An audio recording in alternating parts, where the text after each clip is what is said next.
So listen closely, and as you become aware of the candidate that you would like to support, please reach out to them and to their campaign and give of them your time and energy and money. The last 2 minutes, Gloria will let us know how to contact her and her campaign.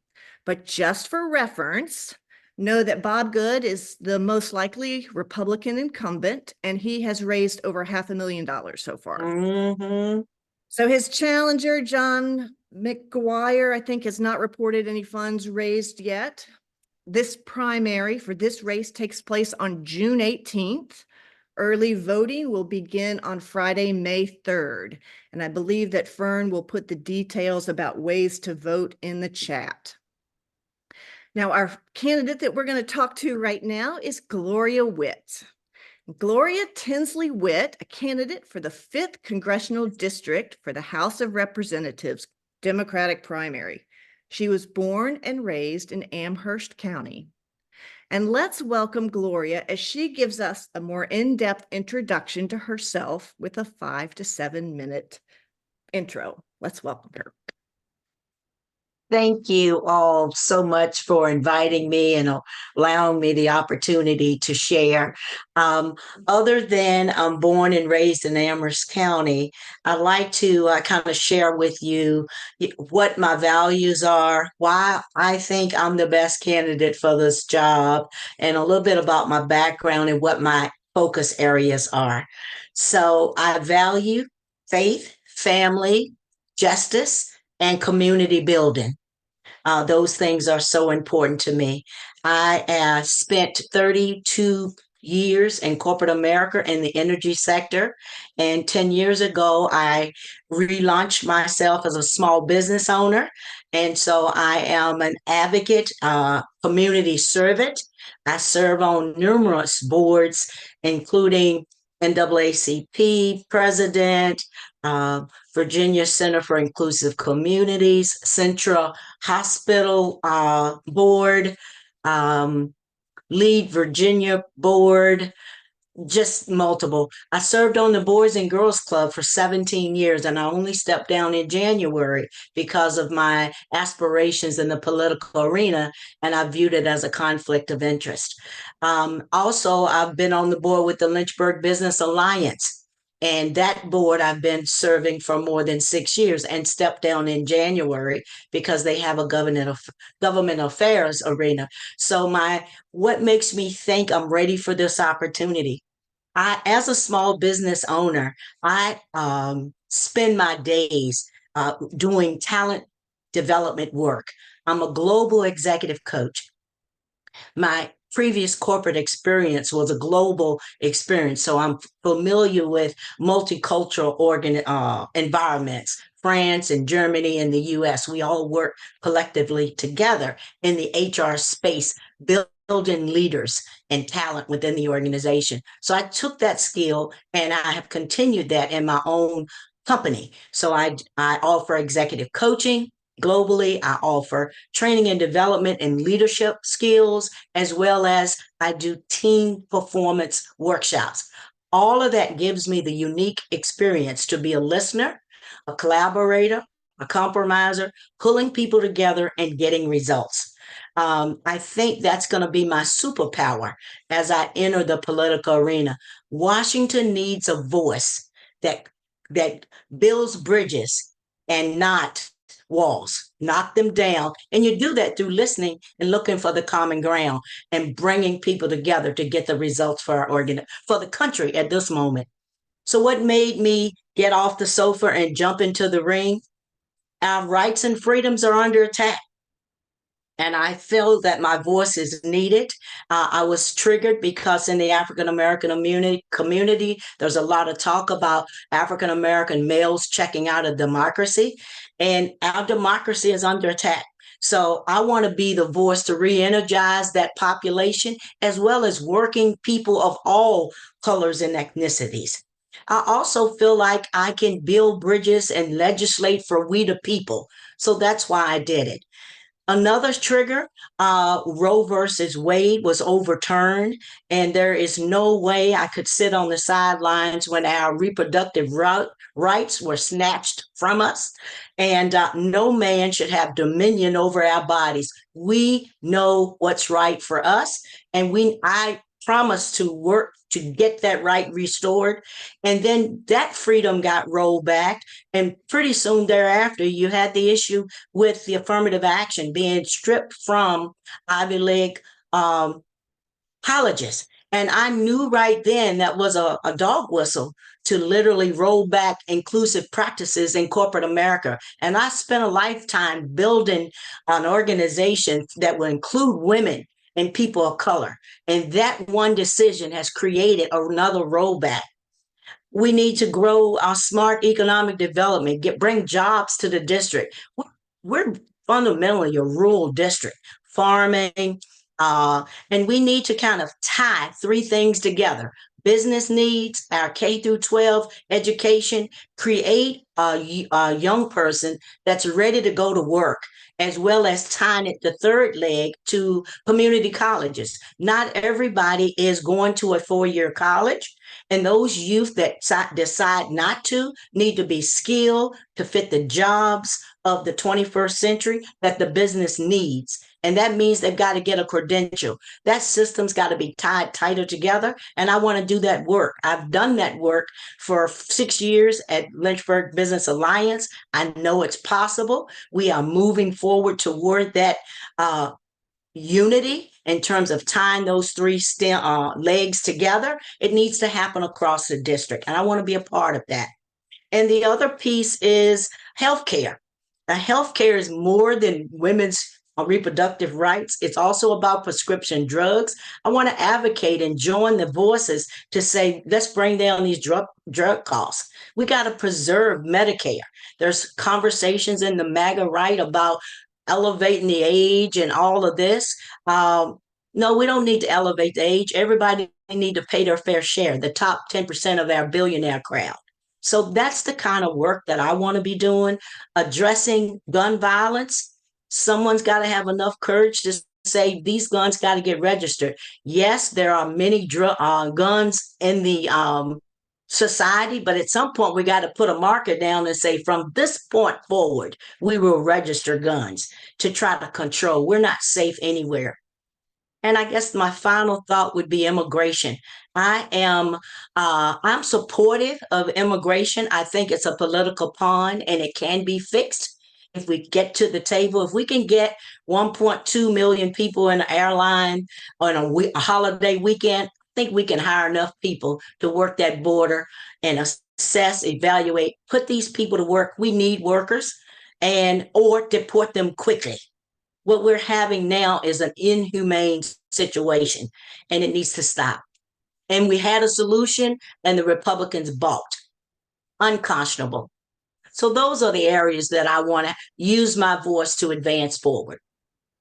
Thank you so much, Gloria. You have clearly answered why you're running for Congress and why this election year. And wow, is it ever really important? You've also really clearly laid out the main issues for yourself. A question that we have is, how, though, does a Democrat who has the passion that you have win in the 5th District of Virginia?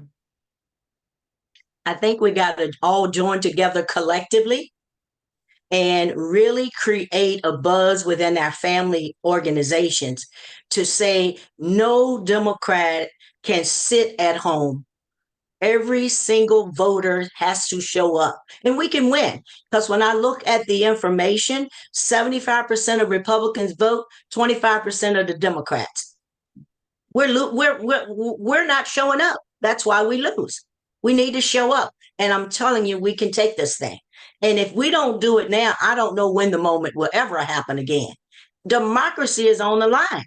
We're slow walking, as Liz Cheney says, we're slow walking into, she says, sleepwalking into dictatorship. We have got to show up. And Bob Good is no good for us. He hasn't done one thing for District 5. Why should we give him another chance? Corporate America, you don't get the work done, look for a job. He needs to look for a job. Yeah, it's interesting that you mentioned Liz Cheney. What do you think of your background and political values will catch the attention and win the support of moderate or center-right Republicans in this 5th district? We've had some pretty top-rated candidates since Tom Perriello. None have won. Well, I think that one of the things that I'm gifted with is approachability. The other thing I think that gives me a differentiator is that I'm very well connected in the spaces that I'm in, and I am in a lot of spaces. And that has prepared me for this moment. I have dealt with schools. I have dealt with social justice and inclusion. I teach inclusion. I've been actively engaged in the NAACP my entire life. I've been in the business world. I am in the room with conservatives. They know me, and they know I'm bold enough to speak truth to power. Don't get intimidated by who's in the room. I will call a thing, whether you like it or not. And that's what needs to happen, because I've come to realize that this whole abortion issue, we've been hijacked by Christian nationalism, where they believe their God is bigger than our God. Well, I am a Christian, but you can't put your religious values over and take away my rights. And we need to call a thing a thing. They're using God as a club, and they're winning because we're like sleepwalking. I am a Christian. I have a right to a choice, and they have actively taken that choice away, waving God in front of them. Listen, I know we need to call a thing a thing. And how are you going to wake up these sleepwalkers? Kind of like I'm doing now. Call a thing and get in these spaces. Of course, you've got social media, you've got mailings, but I think the power is in all of us.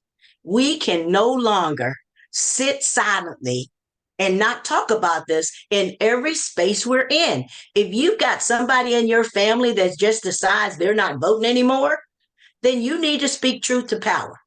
This is the moment, because our democracy is on the line. Our freedoms are on the line, and they're just beginning. Voting rights, the Trump's daughter-in-law has already come out with a video talking about they're going to take away early voting. They're going to take away one-day voting only. What is it going to take for us to wake up?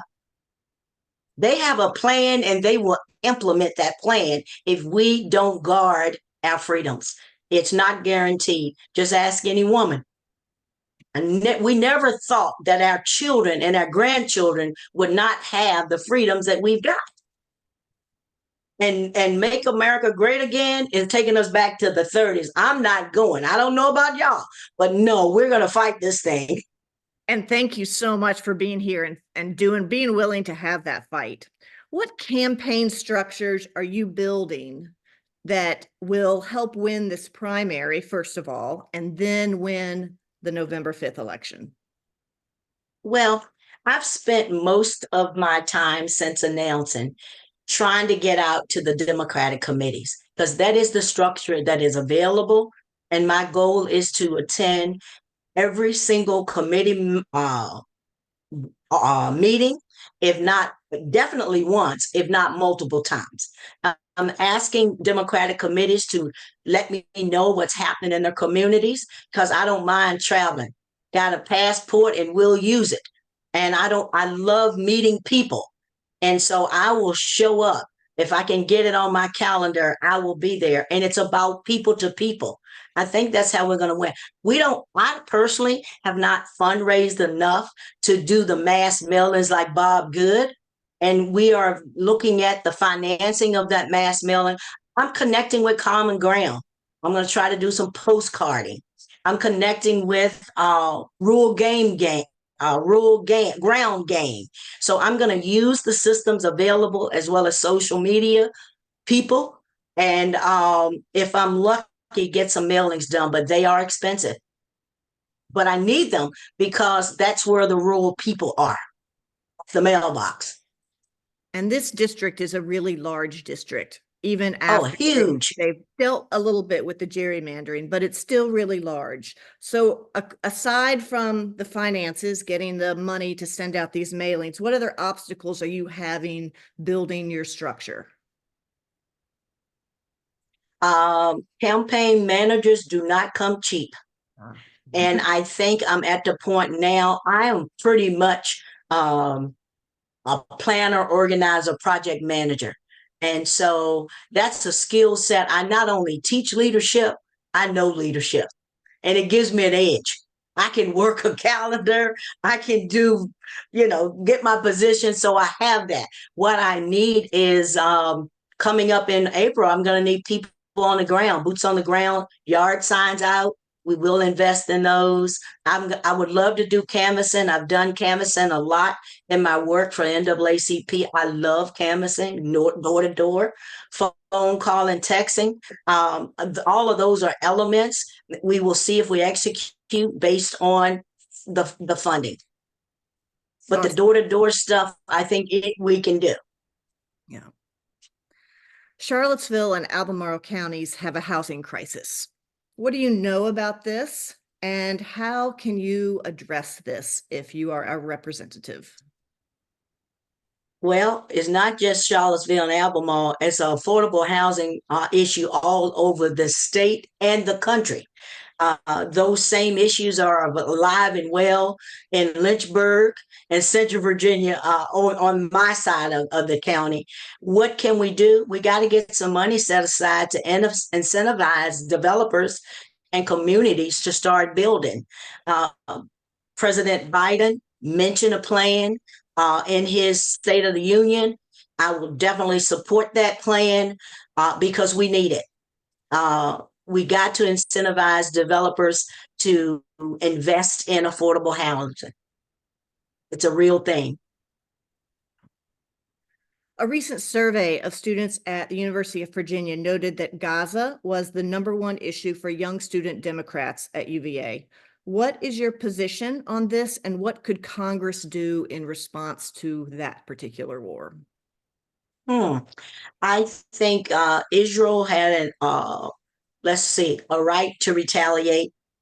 At this point, it's definitely overreach. It is inhumane what Israel is doing. There's no way they can find Hamas when Hamas looks like everybody else. So at this point, it's an overreach. What can we do? I am all for supporting Gaza with relief, food, and resources. I think the ceasefire needs to happen. I don't know how much control we have over another country's decision making, but I know we can probably cut the money off if necessary or slow it down. But pour the money into helping the Gazians or the Palestinians kind of get some relief. What's going on over there now is just unconscionable and inhumane. That would be my position. We're also engaged in another war in Ukraine. And what is your position on this, and what can Congress do in response to the Ukraine war? Ukraine war is a principle that we violated. You don't renege on your promises. And we have partnered with Ukraine, and we should be supporting them. There is no excuse for what the House of Representatives is doing. Mike Johnson is just no character. No character. He needs to be out of there like most of the MAGA right. We as a country got to vote these people out of office. They have infiltrated and literally stopped progress in our democracy. And he needs to be replaced. Short of that, I think they've got some option now that they are actually implementing through the system to try to go a back door to get some relief. But we need to help Ukraine because Putin will not stop with Ukraine. He will keep going because he's already said he is dreaming of the old Russia, and he wants all the pieces put back together from the Soviet Union. So we need to listen to Putin. And it's just unconscionable. I'm a country girl, and your word is your bond. And I just cannot imagine going back on your word. And what's the message we're sending across the world? We can't be trusted because we got 38 crazy people in the House of Representatives. It's crazy. Yeah. Not good. You talked a little bit about immigration in your introduction. Whoever the Republican candidate is will inevitably raise this issue. How are you going to talk to moderate Republicans throughout the 5th District over the next 3 months, or perhaps over the next 9 months? What I would say is we need to shift the way we think about immigration. All of us are immigrants at some point, for starters, except for the Native American. I think that we need workers. And I do not buy into the MAGA position that immigrants are poisoning our water. I think something like that. They are human beings. Some of them have got to have some skills that we need. We need to get them assessed and placed to work. I was involved in a conference about a year ago, and they were talking about healthcare workers and the fact that through that work, we're not producing enough Americans, people, human beings, to keep our current. We have a workforce shortage. I think I read somewhere like 300,000 jobs that are available and no people to do them. And why are we treating immigrants like animals and watching them die in the river? We've got to change that whole conversation. And I believe the country that uses immigration as a strategic solution will win the war in the future.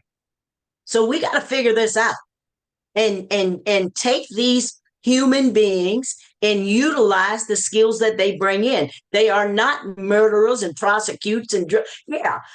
I mean, probably some of them are, but not all of them, and not the masses. We're making decisions on what 0.01% versus all, and we've got to stop that and quit demonizing immigrants and strategically figure out how can we make this work for us, because we have a worker shortage. It is real.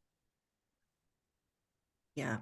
Thank you. In fact, in Nelson County, I was told in Nelson County, the orchards are buying apples from different orchards because they can't find immigrants or people to work in the orchards right in Nelson County. Yeah. So why are we doing this? Yeah, that's not only Nelson County, that's our Albemarle County as well. We've talked a little bit about money and that Bob Good has already raised over $500,000. How are you trying to finance your campaign? Who are you going to? What is it that you need? I have asked for donor lists from previous candidates, but they're a little slow getting them up. I think the big solution is really at the federal level is PACs. I've just did some research and kind of uncovered some PACs. I have not done additional research and figured out how do I contact these people. But I think the secret weapon is a PAC, because at the federal level, there are maximum amounts an individual can give, $3,300, period. So Bob Good is not just getting $3,000. He's getting some money from PACs at that level. So, and I also kind of keep myself centered in knowing that Dr. Cameron West raised $4 million or $6 million, somewhere between 4 and 6, and he still lost. So it's not really about money. It's about energizing people to vote. And if our current situation is not that moment, I don't know what is. Yeah. So I'm a little bit intimidated about the money, but I think if we all do our work, once we get our candidate and get behind that person, we can make this happen. It's nothing more powerful than person-to-person energy and encouragement, and you just got to vote. all throughout the region of the district. It's Democrats are showing up at 25 to 30%. The Republicans are 75 and above. We won 2 localities, Charlottesville and Danville. And the Democrats lost every single locality in the district because we did not vote. That is the answer. Well, clearly your passion is going to bring people out. So in the last 2 minutes, tell us what you need going forward and what is the best way to contact you, and maybe put it in the chat as well. Okay. I would say contact me on my website, gloriawittforcongress.com. And I have a page out there now for volunteering and, yard signs, canvassing, a list of different options that you can find something that interests you. Then I would be happy to, get back with you. We will get our yard sales activated. The goal is middle of April, somewhere around in there, 15th to the 20th. And so we'd love to have boots on the ground to help out as individuals. So if we need to get these signs, we can just go to your website and say, we'd like some in this Albemarle, Charlottesville area, and contact you. Yes. Them. Okay. Yes. Contact me and we'll make some sort of connection to make a handoff. Awesome. Now, they will not be ready until after April. I haven't, where's my calendar? But that's going to be, let me see the calendar. April. I would think by April 22nd. Great. Well, thank you so much, Gloria, for coming today. And the recording of this will be available on the Albemarle County Dems website. And we really appreciate you being here with us. Wonderful. Thanks for the opportunity to share. Tell people to vote. Please encourage, incentivize, drag them, whatever you got to do. Everybody in your network. We'll do it. Thank you so much. Thanks, Take care. Bye-bye.